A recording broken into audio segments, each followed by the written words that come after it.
نبی کریم سید عالم مجسم صلی اللہ تعالی علیہ وسلم کسی کو روتا دیکھ کے رو پڑتے تھے، کسی کو روتا دیکھ۔ حضرت ابوبکر صدیق رضی اللہ تعالیٰ عنہ ارشاد فرماتے ہیں میں حضور کے ساتھ تھا،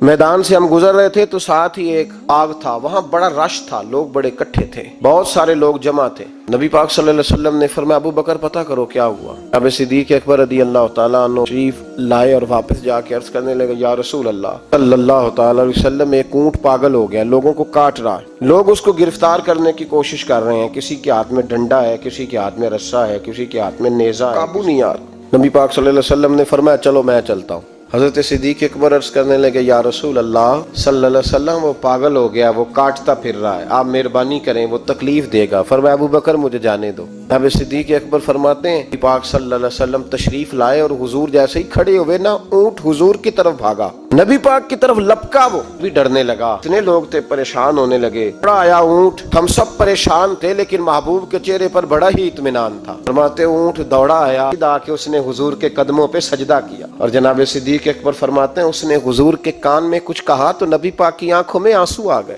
کرو مہربانی اہل زمین پر، تا مہربان ہوگا عرش بری پر، کے کان میں کچھ کہا، حضور رو پڑے۔ پھر محبوب نے فرمایا رسی لاؤ، مالک رسی لایا تو حضور نے اس کے ناک میں نکیل ڈالی، خاموشی سے ڈلوا لی، حضور نے اس کے ہاتھ میں دیا اور فرمایا تو کہتا ہے پاگل ہو گیا، وہ شکایت کر رہا ہے کہ حضور گرمی میں تپ جاتا ہوں پر پانی کا گھونٹ نہیں دیتا، یا رسول اللہ صلی اللہ علیہ وسلم یہ میری طاقت سے زیادہ مجھ پر بوجھ رکھتا ہے، محبوبہ میں تیرے سوا کس کو دکھ بتاؤں، کم زیادہ لیتا ہے، چارہ کم ڈالتا ہے۔ بھائی میرے محبوب پاک سید عالم صلی اللہ علیہ وسلم نے ہمیں جو مزاج عطا فرمایا وہ تو اس طرح کا ہے کہ جانور کو بھی دکھ ہو تو محبوب پاک کو تکلیف ہوتی ہے۔ صحابہ فرماتے ہیں کہ دو آدمی گھوڑے پہ بیٹھے تھے، غور کرنا میری بات پر، دو آدمی گھوڑے پہ بیٹھے، ادھر سے آ رہا ہے کدھر سے جا رہا ہے، ملاقات ہوگی تو گھوڑوں پہ بیٹھے آپس میں باتیں کر رہے ہیں، قریب سے نبی پاک صلی اللہ علیہ وسلم گزرے تو سرکار رکے، ان دونوں کو فرمایا نیچے اترو بھائی گھوڑوں سے، اتر آئے، دو جملے محبوب نے خیر الکلام ما کلا ودلہ، دو جملوں میں بات محبوب نے مکمل کر دی۔ فرمایا جانوروں کو سواریاں بنایا کرو، کرسیاں نہ بنایا کرو،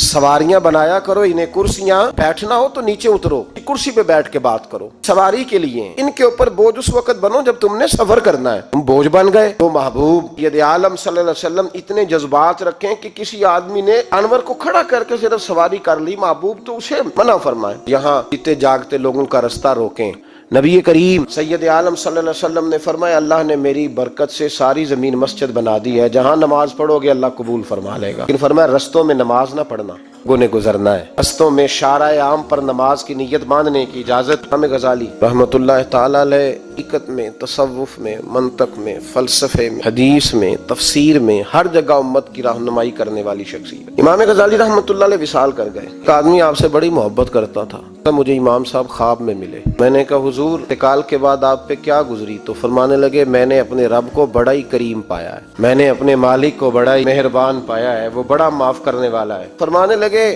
میں نے عرض کی کہ حضور آپ نے دین کی نوکری بڑی کی، خدمت بڑی کی، کتابیں لکھی، درس تدریس واعظ نصیحت تبلیغ بڑا کچھ کیا، اس سبب سے اللہ نے آپ کو معاف کیا۔ تو امام غزالی فرمانے لگے نہیں بھائی اب تو کوئی اور چیز بنی، وہ کیا؟ تو امام صاحب فرمانے لگے میں ایک دن تحریر لکھ رہا تھا، اپنا قلم میں نے سیاہی میں ڈبویا، گرمی بڑی شدید تھی، جب اس قلم کو میں لکھنے کے لیے اٹھا رہا تھا نا تو ایک مکھی آ کے بیٹھ گئی اور وہ سیاہی چوسنے لگی، میرے دل میں خیال آیا بیچاری پیاسی ہے، چلو اچھے طریقے سے چوس لینا، اس کی گرمی ٹھنڈی ہو جائے گی، میں دوبارہ سے سیاہی لگا لوں گا۔ فرماتے میں نے اسے وہ موقع دیا، اس نے اچھے طریقے سے اس سیاہی کو پی لیا، وہ تو اڑ گئی، بات ختم ہو گئی، میں بھول گیا، کبھی یاد ہی نہیں آیا۔ فرماتے ہیں جب حساب ہونے لگا تو مالک کونین نے پوچھا غزالی جو مکھی پہ رحم کیا تھا تو تیرا اس سے کیا لالچ تھا؟ کیا لالچ تھا؟ نہ تو اس کا کوئی ووٹ بینک تھا، نہ تیرے کام آ سکتی تھی، نہ وہ کوئی ڈیوٹی کر سکتی تھی، نہ تیری تعریف کر سکتی، اس بے زبان کی کیا لالچ تھا؟ کیوں موقع دیا؟ ہمیں غزالی فرمانے لگے مولا تیری مخلوق سمجھ کے، اللہ تیری مخلوق سمجھ کے۔ تو رب کریم نے فرمایا تو میری مخلوق پہ رحم کرے تو میں تیرے اوپر رحم نہ کروں؟ کھول دو جنت کے دروازے، میں نے غزالی کو بے حساب جنت عطا فرما دی۔ بھائی شرط یہ ہے کہ تو دیکھ تو صحیح کبھی تو نے رحم کھایا ہے؟